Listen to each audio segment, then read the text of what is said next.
Welcome to the online sessions of Renewable Energy Engineering. Myself Praveen Jinjala from LG Institute of Engineering and Technology. In today's session, we will discuss about the applications of solar energy. In previous lecture, we have also discussed about the applications of solar energy. In previous lecture, we have discussed about the what is application or types of applications of solar energy, as like the direct and indirect applications of solar energy. Then after we will also discuss about the solar space heating, as like the active and passive space heating, solar water heating, generally utilized for natural and for circulation. Then after we have also discussed about the solar dryer, as like the active and passive solar, different types of dryer. And we also discuss about the solar still, means conversions of impure water into pure water. So in today's lecture we will also discuss about the further applications of solar energy. So let's start our session. First is solar refrigeration. Means now we are conventionally utilize the refrigeration for maintain the temperature or continuously extract it from closed space. So we can also utilize the solar refrigeration. Means we can also replace the conventional solar refrigeration by solar refrigeration. So there are the two methods of replacement of refrigeration. First method is generate the electricity by solar panel and supply the electricity to our conventional refrigerator. Second method is to supply this heat to the refrigeration system and maintain the temperature. So it's called solar vapor absorption refrigeration system. So we are now conventionally we are utilizing in domestic or commercial area as like the solar vapor compression refrigeration system. But we can also replace the vapor absorption solar refrigeration system. So in absorption system, generator we have to provide the heat, means it is the ammonia water solution. So heat will be provided by solar energy, because in vapor absorption system we have to supply the minimum electricity compared to the vapor compression system, and main energy we have to provide in form of heat.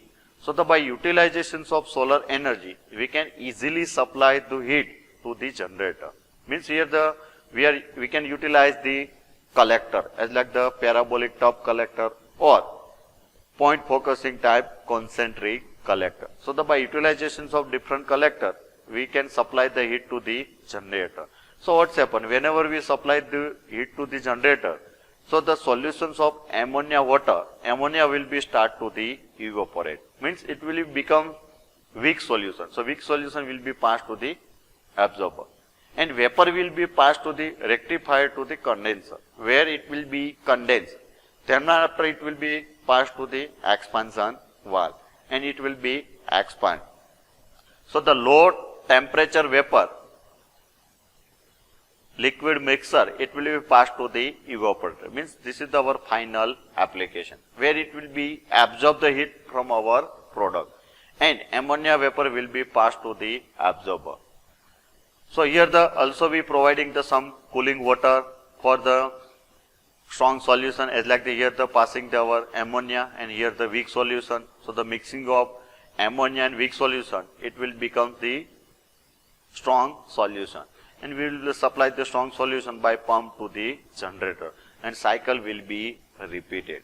In short, in vapor absorption system we are providing heat by utilizations of our solar energy. So it's called solar vapor absorption refrigeration system. And we can also replace of vapor compression system by providing the electricity from solar panel or from solar thermal power plant. Next is solar pump, means device used for pumping the water or for use for the lifting the water. There are the two types of solar pump, as like the one conventional pump and second is solar pump. In conventional pump we can also provide the electricity by solar radiation or by solar panel. So it's called replacement of conventional system. Second method is to buy solar heat pump. means we can also supply the solar heat to the water, and water will be evaporate, and we can also supply heat to the heat engine, and heat engine will be produce the mechanical energy, and we can also supply the mechanical energy to the pump, and pump will be pumping the water or increase the pressures of any liquid. So this is also second types of pump as like our solar water heat pump. Second is direct method. In almost in market, direct method mostly utilized because this is the solar panel. Whatever the solar electricity or energy is generated, it will be supplied to the our pump motor system, and it will be pump the water. So the basic construction of solar panel, then after the inverter, if there will be any AC motor, if there will be any DC motor, so it can be directly supplied to the motor, and motor will be rotate, so it will be rotate our pump, and pump will be pump the water. So this is the direct method of solar pump, and indirect method is solar heat pump. Next application is solar furnace.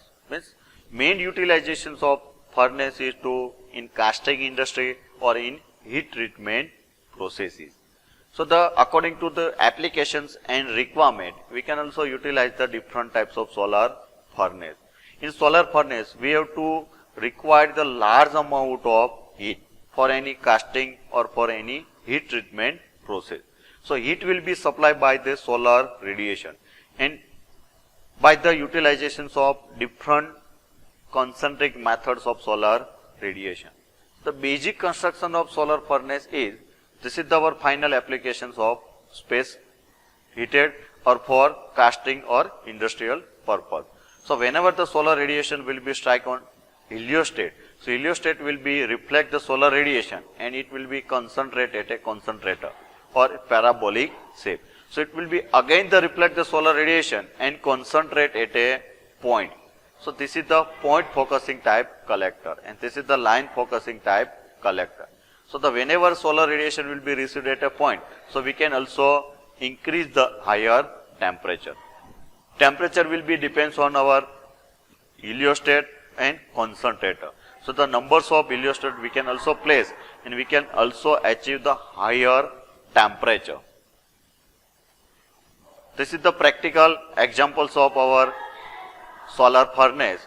This is the reflector. So the whenever the solar radiation will be strike on this type of reflector, so it will be reflect and concentrate the solar radiation at a point or at our furnace application.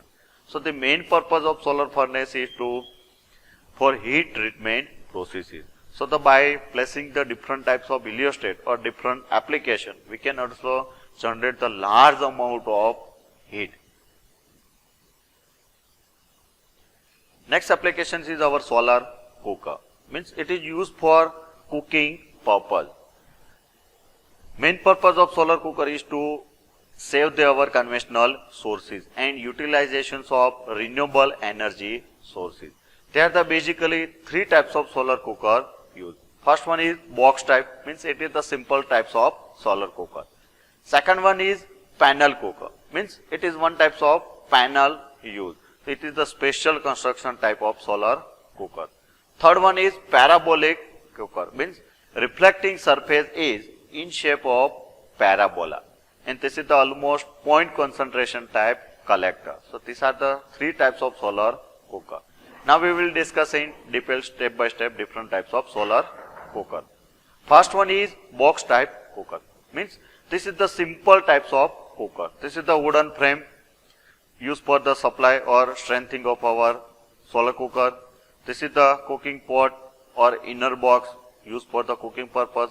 This is our glass sheet, or this is our reflector. So the for solar radiation, we have to place our solar cooker to the solar radiation, and radiation will be strike on our cooking pot, and it will be heat up, and we can also make the cooker. We can also make our food.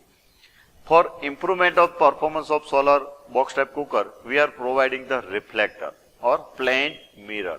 So what's happened? We are receiving the direct radiation as well as we can also receive the different reflected radiation by the reflector. So we can also improve the performance and we can get the more energy compared to the simple types of cooker. So this is also practical examples of solar cooker. Same is like this is the cooking pot, inner surface almost black color for absorb the more radiation, and this is the mirror, plain mirror, means it is one types of reflector. Second is panel solar cooker, means it is the special type constructions of solar cooker.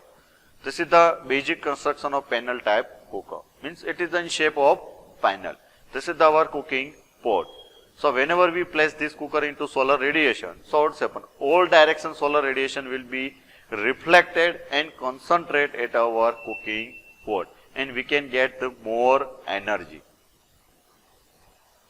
Third type is parabolic solar cooker, means it is one type of as like the point concentration type solar cooker or point concentration type solar collector. In the different types of collector, we also discuss about the parabolic disc collector and applications of parabolic disc collector. Our cooking pot will be placed at a center. So what's happened? During the daytime, solar radiation will be strike on our parabolic surface, and it will be reflect and concentrate the solar radiation at our cooking pot. And pot may be in black color due to the absorb the maximum solar radiation. In the parabolic solar cooker, we have to provide the tracking system because this is the parabolic or point concentration type collector. So during the daytime, it's like in morning or afternoon, we have to track the system. So there are the two methods of tracking system, manual and second method is auto system. In auto system, we can also provide the different types of sensor, circuit, motor. While in manual system, we can easily change the angle of this cooker. So it's called parabolic solar cooker. Next application is power generating methods, as like the solar chimney. Main purpose of solar chimney is to generate the electricity by the solar radiation. Basic construction is construct the heighted tower or heighted chimney and provide that earth surface the many glasses. So what's happened?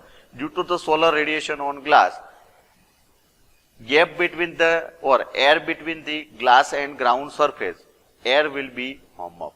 So due to the hum of air, it will be tried to the pass to the top due to the density difference.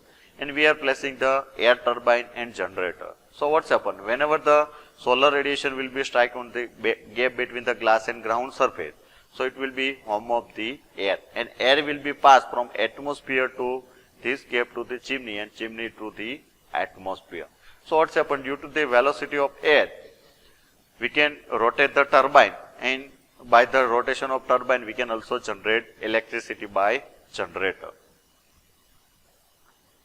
This is the practical applications of solar chimney. We have to provide the 100 to 200 meter of chimney. This is the surroundings of collectors. So due to the solar radiation, hot cold air will be passed from this collector to the chimney and chimney to the atmosphere. Thank you.